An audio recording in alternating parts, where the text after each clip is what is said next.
अस्सलामुअलैकुम जी। मझां तुहानूं दिखा रहे हैं मेरे छोटे भाई की हवेली है जी। यह टोका लाया होया, उत्ते सोलर भी लाए हुए आ ते हवेली है। यह बहुत अच्छी हवेली बनाई है उन्होंने। हुण तुहानूं डंगर दिखाउणा मैं। डंगर को रावी दियां को नीली दियां मझां जी। आ झोटी है जी।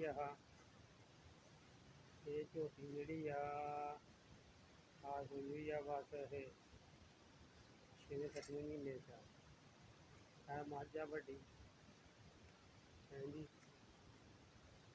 अजकल पट्ठियां की कमी है, बरसीन जिहड़ा मुक गया। आ भी वड्डी मझ है जी।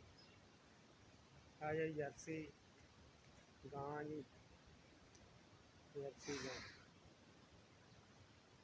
जर्सी गां जी। मझ फराटे मारदी है माशाअल्लाह। बहुत सामभदे मझां नूं, बहुत सोहणियां मझां। पिछों जी गद्दोवाल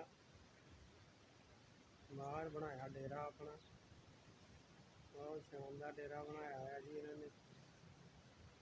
आ भी झोटी है, पहले सूए सूने वाली है। आ तीसरे सूए सूने वाली है जी। क्या बात है ना डंगरों की। आ वड्डी मझ आ, 10वें सूए आ। बहुत सोहनी मझ है जी, ये सूर मझ है। आ भोटी भोटी गलासन जर्सी ये भी है जी। एक भोटी भी है तो बलैती जर्सी का रला जी। काली यही है गां। आ जर्सी गां जी, बहुत सोहनी गां है भी। नाल बच्चा खड़ा जी एक। आ बच्चा दिखाऊंगा तुहानूं। आ बच्चा भी बड़ा शानदार। ते यह भी गां परे भी गां बहुत शानदार है। दूसरे सूए सूना इन्हें, सूने वाले ही है। बहुत वड्डी माशाअल्लाह गां। बहुत दूसरी गां खड़ी है काली जर्सी की। बहुत सोहनी हवेली बनाई है। नाल तुहानूं खेतां भी दिखाउने हैं, खेत भी नाल ही इन्हां दे। पिछले पासे आ खेत आ देखो बरसीन खड़ा हले। खेत कणकां कुणकां चुक्कियां गईयां जी। सोलर के पक्खे लाए, सारा दिन पक्खे चलते हैं। बहुत सोहना सामभदे माल नूं। हाँ भी हुण इन्हां कोल आए हुए हैं जी। बहुत सोहना माल नूं सामभदे आ। देखो पिछों खुली हवा, बरसीन, खुली हवा आउंदी है इन्हां नूं डंगरां नूं।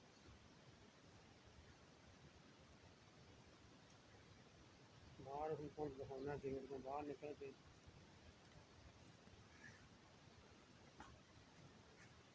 गेट तो बाहर निकल के दिखाउणा नाल छोटा जिहा घर बनाया होया। कोई बंदा रहने रुहने वाला भी आ जांदा किते।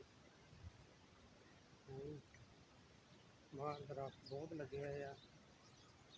बाहर एक जगह खाली भी पई है, कलोनी कट्टी हुई है। बहुत वधिया जी माहौल। आ परे घोड़ा भी रखिया गुआंढियां ने। होर जी सदा खुश रहो, सदा बसदे रहो ते जींदे रहो। अल्लाह तुहानूं खुश रखे। चलो जी, रब रखा तुहानूं।